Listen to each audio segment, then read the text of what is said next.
1950 में ब्राजील को पहली बार फीफा वर्ल्ड कप की मेजबानी मिली। आर्थिक रूप से बहुत समृद्ध ना होने के बावजूद सरकार ने जबरदस्त तैयारी की।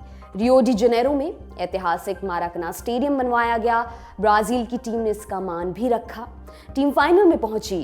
ब्राजील और उरुग्वे के बीच फुटबॉल वर्ल्ड कप का फाइनल होना था। मैच इसी माराकना स्टेडियम में हो रहा था।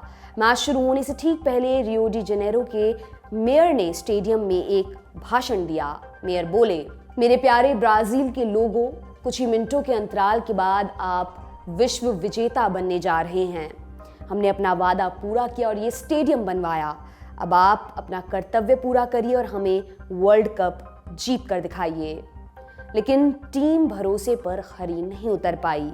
उरुग्वे ने ब्राजील को 2-1 से हरा दिया।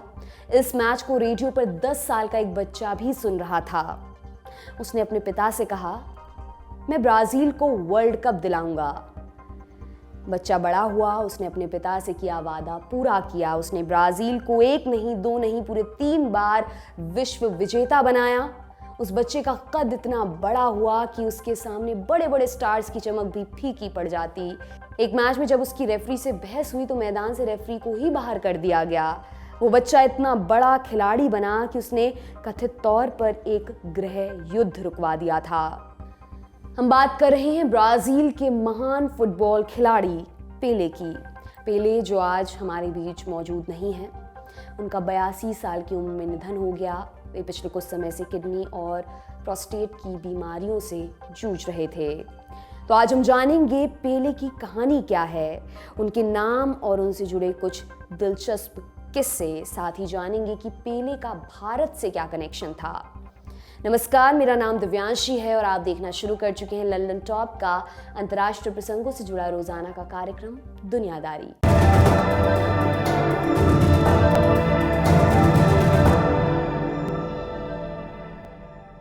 आज हम पेले की कहानी आपको सुनाने वाले हैं। 23 अक्टूबर 1940 को फुटबॉलर डोंडिनियो के घर पर एक बच्चे का जन्म हुआ। उसका नाम रखा गया एडिसन। बच्चे का नाम वैज्ञानिक थॉमस अल्वा एडिसन के नाम पर रखा गया था। ऐसा इसलिए क्योंकि जिस वक्त बच्चे का जन्म हुआ ठीक उसी दौरान शहर में बिजली का बल्ब पहुंचा था। बच्चे के माता पिता बल्ब की रोशनी से इतने अभिभूत हुए कि उन्होंने बल्ब इजाद करने वाले के नाम पर ही अपने बच्चे का नाम रख दिया। लेकिन एक गलती हो गई। जन्म प्रमाण पत्र में नाम लिखवाते समय स्पेलिंग से एक आई हट गया और नाम लिखा गया एडसन। इस तरह बच्चे का नाम हो गया एडसन। पूरा नाम एडसन एरेंटस डो नासिमेंटो। ब्राजील में इसी तरह से लंबे चौड़े नाम रखे जाने का चलन था। साथ में उनका उपनाम डिको भी रखा गया। एडसन की परवरिश गरीबी में हुई।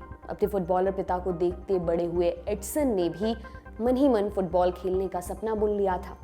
उनके पिता भी ये भांप गए थे, इसलिए बचपन से ही उन्होंने एडसन की ट्रेनिंग शुरू करवा दी थी। एडसन पहले अपनी गली मोहल्लों में फुटबॉल खेला करते थे। गरीबी के चलते उनके पास फुटबॉल नहीं थी। पेले अपनी आत्मकथा वाई सॉकर मैटर्स में बताते हैं, मैं आंख बंद करके अभी भी अपनी जिंदगी की पहली फुटबॉल देख सकता हूँ। हम उस वक्त मोजों से फुटबॉल बनाते थे। हम पड़ोसियों के घर से मोजे उधार लिया करते थे और उसे बांधकर एक बॉल बनाते थे। उस बॉल को अपने पैरों से मारकर दोस्तों के साथ रेस लगाया करते थे। हम हंसी खुशी घंटों घर से बाहर रहा करते थे और देर शाम घर वापस आया करते थे। वापस आकर जब हम उन मोजों को पड़ोसियों को वापस करते तो वो मोजे कुछ गंदे हो जाया करते थे। हमारे पास असली बॉल नहीं थी। हम गरीबी में जी रहे थे लेकिन हम खुश थे। उस समय गरीबी का आलम ये था कि एडसन एक्स्ट्रा पैसों के लिए चाय की दुकान में काम किया करते थे, लेकिन फुटबॉल खेलना एडसन ने जारी रखा। उनके पिता उन्हें निरंतर ट्रेनिंग दे रहे थे। जब वो स्कूल पहुंचे तो उनका नाम पेले पड़ा। इस नाम के पीछे भी कई कहानियां हैं। पेले के माता पिता और दोस्त उन्हें उनके उपनाम डिको से बुलाते थे। कुछ समय बाद उनका परिवार साओ पाउलो के बाउरू शहर में रहने आ गया था। वहाँ उनके कुछ दोस्त बने जिनके साथ वो फुटबॉल प्रैक्टिस किया करते थे। वाई सॉकर मैटर्स में एडसन बताते हैं, मेरे मामा जॉर्ज के मुताबिक बाउरू की स्थानीय फुटबॉल क्लब टीम के एक गोलकीपर का नाम बिले था। ये फुटबॉल का वही क्लब था जिसमें पेले के पिता भी खेला करते थे। बिले अपनी शानदार गोलकीपिंग के चलते लोकप्रिय थे। वहीं बचपन में एडसन को कई मुकाबलों में गोलकीपर बनाया जाता था। जब वो अच्छी गोलकीपिंग करते थे तो लोग कहने लगे थे, ये देखो ये दूसरा बिले है, या लोग इस तरह भी कहते थे कि देखो ये खुद को बिले मानने लगा है। देखते देखते ये बिले कब पेले में बदल गया पता नहीं चला, इसका किसी को अंदाजा भी नहीं हुआ।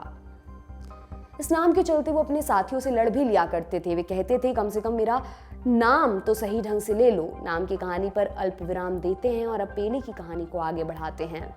गली मोहल्लों से पेले की फुटबॉल अब शहर कस्बों के मैदानों तक पहुंच रही थी। अपनी टीनेज में वो शौकिया तौर पर सेटे डे सेटेम्ब्रो, केंटो डूरियो, साओ पोलोनियो जैसी लोकल टीम्स के लिए खेला करते थे। पेले ने साओ पाउलो राज्य की युवा चैंपियनशिप में भी हिस्सा लिया। वे रेडियम नाम की इंडोर फुटबॉल टीम के लिए भी खेले। कई चैंपियनशिप्स में उनकी छोटी उम्र की वजह से उनको खिलाने में आनाकानी की जाती थी, लेकिन उनके बेहतरीन प्रदर्शन के बाद सब उनकी तारीफ किया करते थे। पेले कहते थे इन सभी बातों से उनके अंदर आत्मविश्वास पैदा हो रहा था। इन सब चैंपियनशिप्स और छोटे मैचों में उनका प्रदर्शन दर्शकों और कोचों का दिल जीत रहा था। वो लोगों की नजरों में आने लगे थे। घर वाले पेले को लेकर सेंटोस आ गए। सेंटोस उस समय ब्राजील के सबसे मशहूर फुटबॉल क्लब्स में से था। पेले ने ट्रायल दिया, उन्हें तुरंत सेलेक्ट कर लिया गया। 16 साल की उम्र में उन्हें पहला कॉन्ट्रैक्ट मिल चुका था। क्लब में पेले को एक्सपोजर मिला।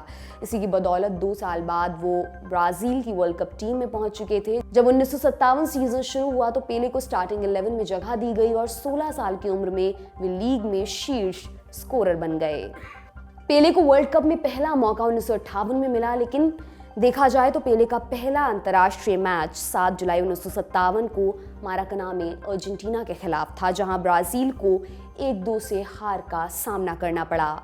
उस मैच में पेले ने 16 की उम्र में ब्राजील के लिए अपना पहला गोल किया।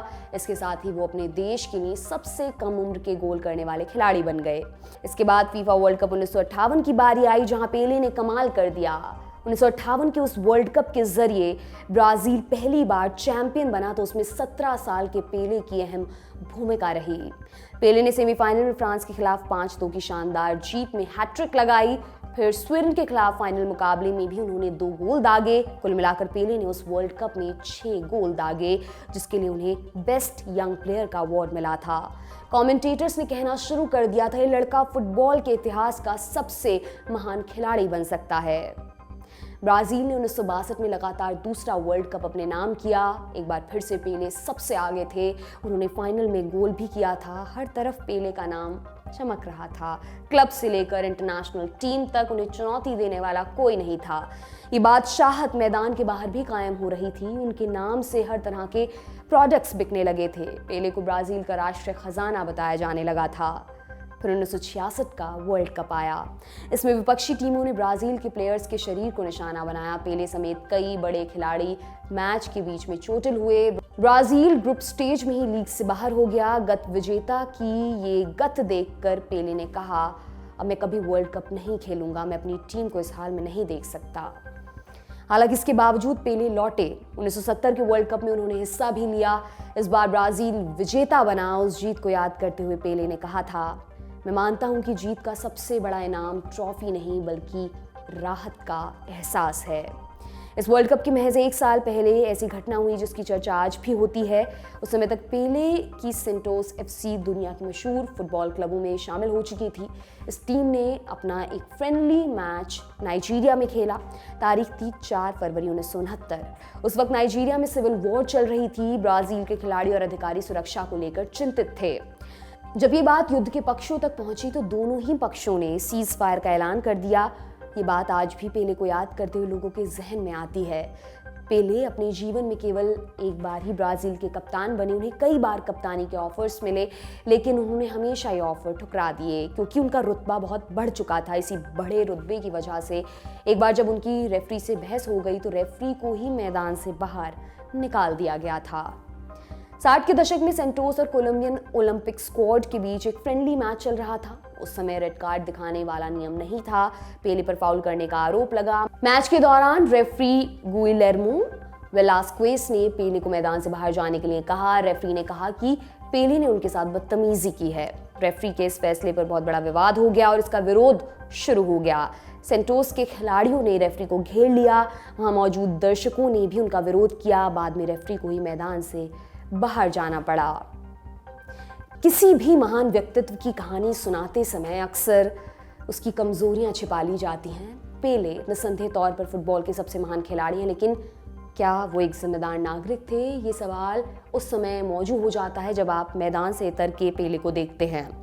जिस समय पेले का करियर अपने चरम पर था, उसी दौर में ब्राजील में लोकतंत्र की हत्या की जा रही थी। अप्रैल 1964 में सेना ने चुनी हुई सरकार का तख्ता पलट कर दिया। इस तख्ता पलट के पीछे अमेरिका था। अमेरिका पूरी दुनिया में कम्युनिज्म के विस्तार को रोकने के लिए हर संभव साजिश रच रहा था। इसी क्रम में उसने ब्राजील में भी सेना को सपोर्ट देकर लोकतांत्रिक सरकार का दम घोट दिया था। तानाशाही आ चुकी थी। सैन्य सरकार हंटर लेकर लोगों को हाँक रही थी। जिन्होंने विरोध जताया उन्हें फौरन किनारे लगा दिया गया। 1968 में सरकार इंस्टीट्यूशंस एक्ट नंबर 5 लेकर आई। इसके तहत बिना कारण बताए किसी को भी गिरफ्तार किया जा सकता था। हजारों लोगों को उनके घरों से उठाया गया। उनमें से अधिकांश कभी वापस नहीं लौटे। इस एक्ट पर साइन करने वाले कैबिनेट मंत्री ने बाद में अफसोस जताया। मिलिट्री सरकार के हर कुकृत्य के बारे में पेले को पता था, लेकिन उन्होंने कभी विरोध में एक शब्द नहीं बोला। पेले मानते हैं कि उनके बोलने से कुछ भी नहीं बदलता, लेकिन आलोचकों का कहना है कि पेले डर गए थे। वो किसी के लिए बुरा नहीं बनना चाहते थे। जिस तरह की उनकी लोकप्रियता थी, उनके एक बयान से बहुत फर्क पड़ सकता था। अफसोस, पेले ने खामोशी का रास्ता अख्तियार किया। इसकी बजाय वो दमनकारी तानाशाहों से लगातार मिलते रहे, उनके साथ डिनर करते रहे, फोटो खिंचवाते रहे, गले मिलते रहे। इसने मिलिट्री गवर्नमेंट को बहुत हद तक वैधता प्रदान की।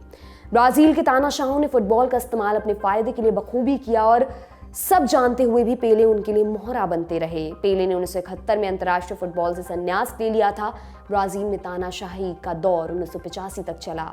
इन 21 सालों में हजारों लोगों की हत्याएं हुई, मानवाधिकारों का उल्लंघन हुआ, बुनियादी अधिकार कुचले गए। हालांकि पेले का वजूद बरकरार रहा, उनका स्टारडम बना रहा। पेले ने इसकी भारी कीमत चुकाई थी। उन्हें अपनी चेतना गिरवी रखनी पड़ी थी। पेले का भारत के साथ भी एक किस्सा जुड़ा हुआ है। जब वो भारत आए थे सितंबर 1977 में, अमेरिकन प्रोफेशनल फुटबॉल के प्रमोशन के लिए एक टीम कलकत्ता आई थी। न्यूयॉर्क कॉस्मोस अपनी लीग के प्रमोशन के लिए दुनिया भर में जगह जगह जाती थी, फ्रेंडली मैच खेलती थी। इस टीम में बहुत सारे देशों के खिलाड़ी शामिल थे। पेले भी इन्हीं के साथ आए थे। वो तब 37 साल के थे। रिटायर होने के बाद अमेरिका में लीग फुटबॉल खेल रहे थे और न्यूयॉर्क कॉस्मोस नाम की उनकी टीम इस वक्त एशिया टूर करते हुए इंडिया पहुंची थी। यहाँ उन्हें भारत के मशहूर फुटबॉल क्लब मोहन बागान के साथ एक फ्रेंडली मैच खेलना था। मैच से पहले का माहौल जबरदस्त था।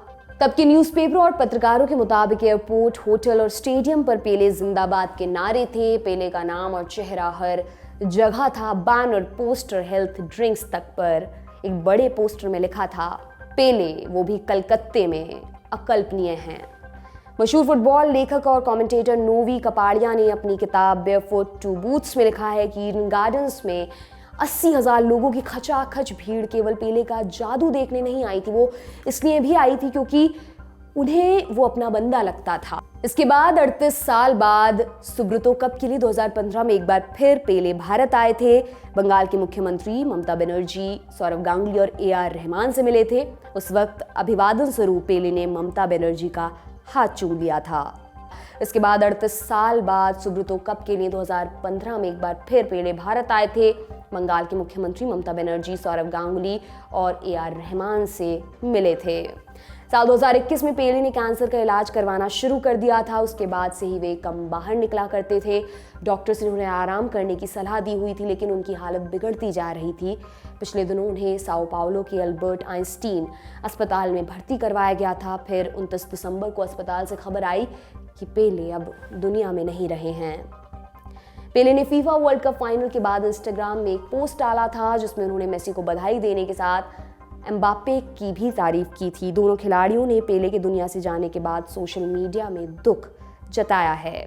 जाते जाते एक बार पेले के जीवन की उपलब्धियों पर भी नजर डालते हैं। 1978 में पेले को इंटरनेशनल पीस अवार्ड से नवाजा गया था। पेले ने अपने करियर में कुल 1363 मुकाबलों में हिस्सा लिया है। इन मुकाबलों में उनके नाम कुल 1283 गोल्स हैं। उनका नाम Guinness book of world records में दर्ज है। उन्होंने 1959 और 1961 में रिस्पेक्टिवली 127 और 110 गोल दागे थे। पेले के चैप्टर को यहीं विराम देते हैं और इजराइल से भी एक अपडेट जान लेते हैं। बेंजामिन नेतन्याहू एक बार फिर से इजराइल के PM बन गए हैं। नेतन्याहू के नेतृत्व में 6 दलों की गठबंधन सरकार बनी है। इसे अब तक इजराइल के इतिहास की सबसे कट्टरपंथी सरकार माना जा रहा है।